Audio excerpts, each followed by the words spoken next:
مرحبا بكم مشاهدينا الكرام، سعيدة بلقياكم في هذه النشرة الإخبارية، وهذا أبرز عنوانها. 16 يوما من اختفاء الطفل هشام تهز مدينة تازا والمغرب. الدرك يستعين بالدرونات والكلاب المدربة. إلى التفاصيل.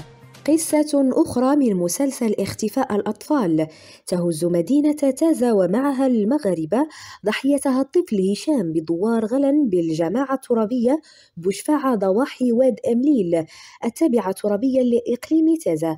قصة الاختفاء طفت على السطح منذ أيام بعدما توارى الطفل هشام الذي لا يتجاوز عمره 3 سنوات عن الأنظار، تاركا لغزا محيرا هز الرأي العام بمدينة تازا والنواحي، كما استنفر عناصر الدرك الملكية التي سخرت كل إمكانياتها البشرية واللوجستيكية وأطلقت عملية بحث عن الطفل مستعينة بالكلاب المدربة وطائرات الدرون.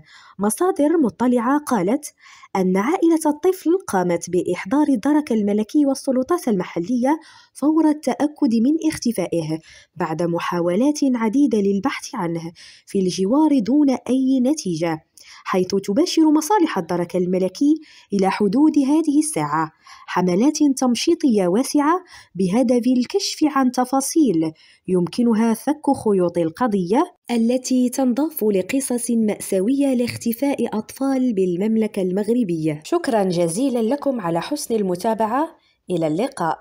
السلام عليكم، لا تنسوا الإعجاب بالفيديو والاشتراك في القناة تشجيعا لنا لنستمر بنشر المزيد إن شاء الله.